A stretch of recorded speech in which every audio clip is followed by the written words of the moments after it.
You know, sometimes life surprises us in the most unexpected ways. One ordinary afternoon, a simple visit from a family friend turned into something that changed how I saw myself and how I understood the connections that come into our lives when we least expect them. But before I begin, tell me, where are you watching from? Which city, which little corner of the country are you listening in right now? I always love to know. All right, let me take you back. My name is Linda. I'm 56, and for most of my life, I've lived in a quiet neighborhood outside of St. Louis, the kind of place where the trees line both sides of the street and you wave to your neighbors whether you know them or not.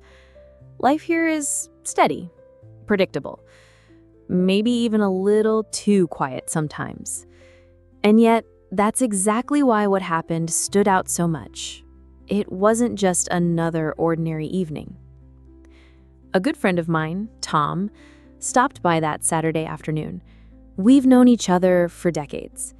He's the sort of man who always laughs with his whole body, like every joke is the funniest thing he's ever heard. But this time, he wasn't alone. He brought along his son, David. I remember David vaguely from years ago, back when he was still a lanky teenager hanging around his father's car. But when he walked through my front door this time, I almost didn't recognize him. He was taller, broader in the shoulders, with a certain quiet confidence that caught me off guard. His smile wasn't the shy one I recalled. It was open, warm, the kind that makes you feel seen. We sat in the living room, Tom telling one of his endless stories, his laughter bouncing off the walls. I smiled politely, but I kept noticing David across the room. He was watching me with an attentiveness that felt unusual, like he wasn't just drifting through the visit, but genuinely present, really listening. Every time our eyes met, he didn't look away quickly like most people do. He held the gaze just long enough to make me aware of it, but not so long that it became uncomfortable. After about an hour, Tom excused himself to take a phone call outside. That's when David leaned a little closer to me, lowering his voice, and asked, "Would you like to step out for a bit? Just the two of us." For a moment, I froze. It was unexpected. I glanced toward the door where his father had gone, then back at him. "Out? Where?" I asked, half laughing at the mystery in his tone. He smiled and shrugged. "Nothing too serious. I'm having a small get-together tonight. A few friends, music, nothing wild. I'd like you to come." I was stunned. Me? At his party? At first I thought he must be joking. Why would a young man full of energy and surrounded by his own crowd want someone like me there? I must have looked puzzled because he quickly added, "I don't mean it in a strange way. I just think you'd enjoy it. Sometimes the people we least expect bring the most color into the room." There was a sincerity in his words that made me pause. He wasn't teasing me. He wasn't trying to flatter me. He was honest. And in that moment, something shifted inside me. I had spent years keeping to myself, avoiding new experiences, staying within the safe walls of routine. And here was an invitation. Not just to a party, but to step outside of all that. I smiled faintly, unsure what to say. "I don't know if I'd fit in," I whispered. David leaned back slightly, his expression soft but steady. "You'd be surprised. Sometimes you don't have to fit in. You just have to be there." The words hung in the air. I felt the warmth of them in my chest. He wasn't pressuring me. He was simply opening a door. And though it scared me a little, there was also a part of me that longed to walk through it. Tom came back inside, laughing again, unaware of the quiet exchange that had just happened. But I sat there, sipping my tea, my heart oddly unsettled. I knew this was only the beginning of something I never imagined I'd be telling you now. A story of rediscovery, of connection, of realizing that sometimes the most unexpected invitations hold the keys to hidden parts of ourselves we thought were long gone. I couldn't stop thinking about his words after they left that afternoon. You don't have to fit in. You just have to be there.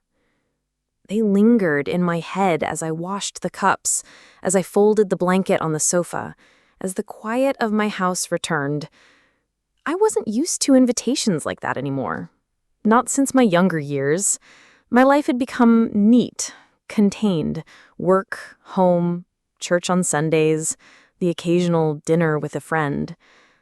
A party, surrounded by people younger than me, it felt like stepping onto foreign ground. And yet, there was something about the way David asked me. It wasn't casual and it wasn't careless. It was as if he really believed I belonged, even if I couldn't see it myself. By 6 o'clock, I found myself standing in front of my closet, staring at clothes I hadn't thought twice about in years. For a moment, I laughed at myself. Why was I even considering this? But then again, why not? I chose a simple navy blouse with pearl buttons, comfortable, understated, but not plain, a pair of dark slacks, low heels. Nothing flashy, nothing that said I was trying too hard, just me. I looked in the mirror and saw a woman who had lived enough life to know who she was, but still carried a quiet curiosity about what else might be waiting out there. The drive across town felt longer than it was. My hands rested tight on the steering wheel, and my thoughts raced. Would they laugh? Would I feel invisible, like a misplaced piece in a puzzle? Or worse, would I feel too visible, standing out in all the wrong ways? When I pulled up to the house, I could already hear the soft hum of music drifting through the open windows. Lights glowed warmly inside, shadows moving across curtains. I sat in the car for a full minute, debating whether to turn back. And then, as if sensing my hesitation, David stepped outside. He spotted me instantly and waved, his smile cutting through my nerves like sunlight through fog. "Linda, you came!" His voice was light, easy, but his eyes carried that same steady warmth as before. I felt myself relax as I climbed out of the car. "Well," I said, smoothing my blouse, "I figured it was safer than staying home and talking to the television." He chuckled and offered me his arm, almost playfully. "Come on, I'll introduce you to everyone." Inside, the living room was alive with voices and laughter. A group of young people gathered around the kitchen island, plates of food and glasses in their hands. Others lounged on the couch, their conversation rising and falling with the rhythm of the music. The air smelled faintly of pizza, candles, and something sweet, maybe cider. At first, I hovered near the doorway, but David didn't let me fade into the background. He guided me from one small group to another, introducing me with an ease that surprised me. And to my amazement, no one looked at me with confusion or judgment. Instead, they welcomed me, asking questions, sharing stories. One young woman, maybe in her late 20s, leaned in close after a while and said, "You have such a calming presence. No wonder David wanted you here." Her words made my cheeks warm. I glanced at him, but he was busy pouring drinks. Still, I couldn't shake the thought.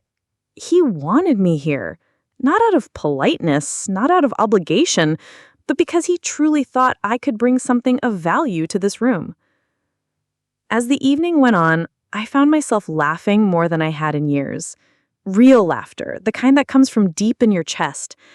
I shared little stories, listened to theirs, and slowly the nerves melted away.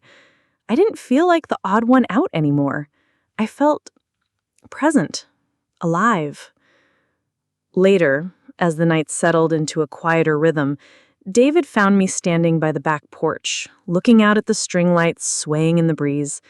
He handed me a glass of sparkling water and leaned against the railing beside me.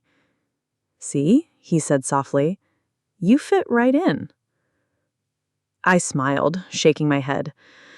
I didn't, though. Not really. But maybe that's not the point.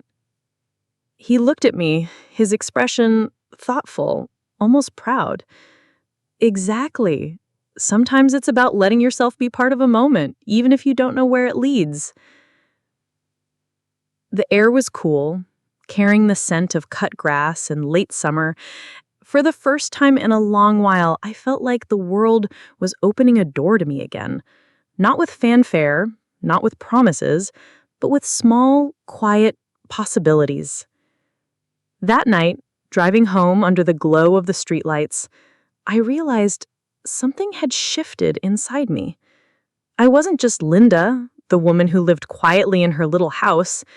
I was still someone who could step into new spaces, meet new people, and feel the spark of being part of something bigger than herself. And all it took was an unexpected invitation. The following week felt different. I went about my usual routines, watering the garden, stopping at the grocery store, answering emails, but there was a brightness in me I hadn't felt in years. Even the most ordinary tasks seemed lighter, as if a window had been opened in a room that had been closed too long. I hadn't expected to hear from David so soon, but 2 days later, my phone buzzed with a message.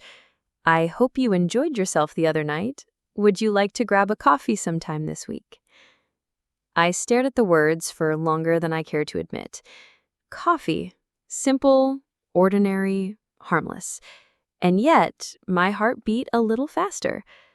I typed back quickly, then deleted it, then typed again, finally settling on, "That sounds nice.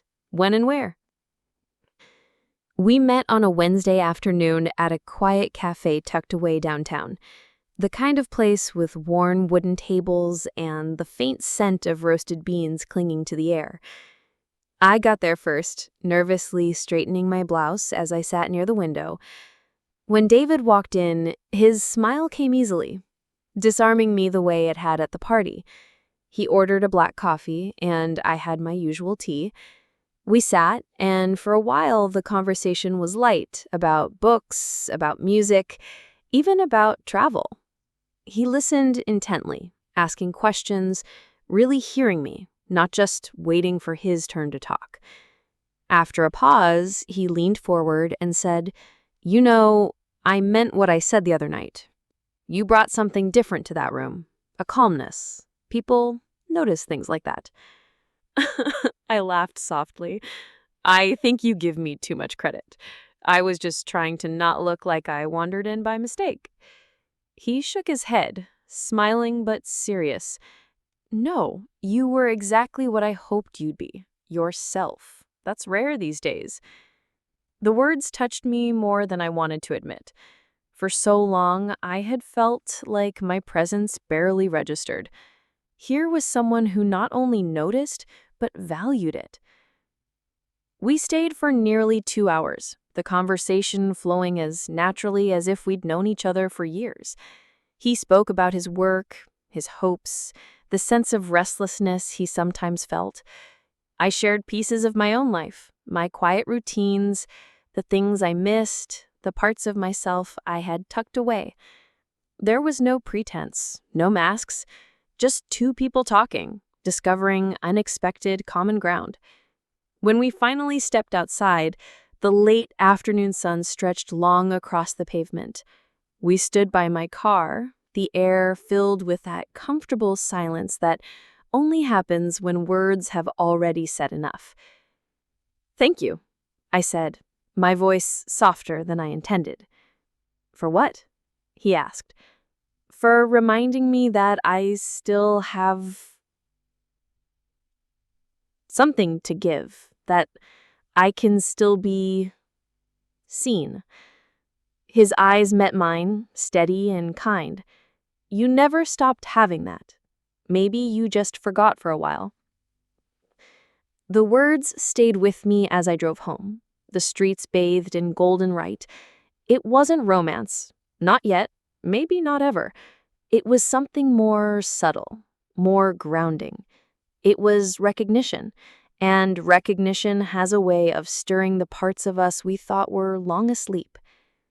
In the days that followed, I found myself looking forward to his messages.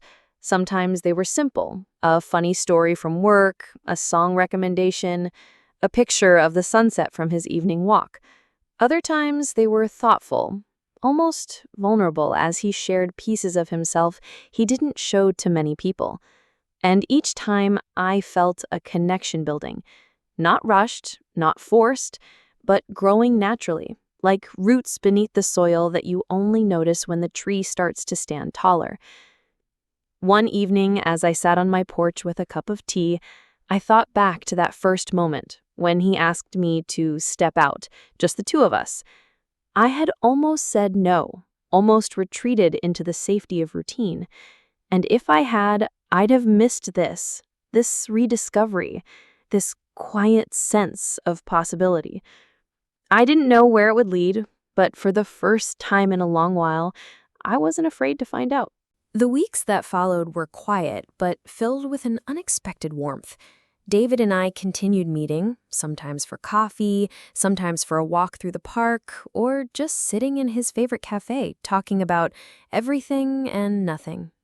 Each encounter felt like discovering a small secret about life, a part of myself I had forgotten existed. I remember one evening in particular. The sun was low, painting the sky in soft shades of orange and pink. We had taken a slow walk along the river, the water shimmering as we spoke about books, music, memories from our childhoods. He had that same calm, steady presence that always made me feel safe, like I could speak my truth without fear of judgment. At one point, we paused on a small wooden bridge, leaning slightly over the railing as the water flowed beneath us. He didn't say anything at first, he just looked out over the river, thoughtful. I watched him, realizing how much I had come to trust and value this young man. Not for romance, not for companionship in the traditional sense, but for the way he reflected back to me a part of myself I had neglected existed. "You've changed me," I said, softly, almost whispering. He turned to me, surprise in his eyes. "Me?" "Yes," I said, meeting his gaze. "You reminded me that life doesn't stop giving, that I can still experience joy, connection, and being noticed in a meaningful way. I almost let myself miss it." He smiled, and there was a quiet pride there, but no arrogance. "I didn't do anything special. I just invited you. You chose to come. That's all it ever is, allowing yourself to step in." His words struck me deeply. So much of life is about opening doors, not knowing exactly what's waiting behind them, and trusting that the path will lead somewhere worth walking. Over the next few days, I found myself reflecting more and more on what had happened. It wasn't just about a party, a coffee, or even a friendship. It was about the way we let life surprise us when we stop resisting. David had unknowingly become a catalyst, a gentle nudge towards self-discovery and courage. And in return, I realized I had become a source of something reassuring for him, too, a reminder that wisdom and warmth aren't confined by age. Sometimes in life, the most unexpected connections bring the most profound lessons. I felt lighter, more alive, and deeply grateful.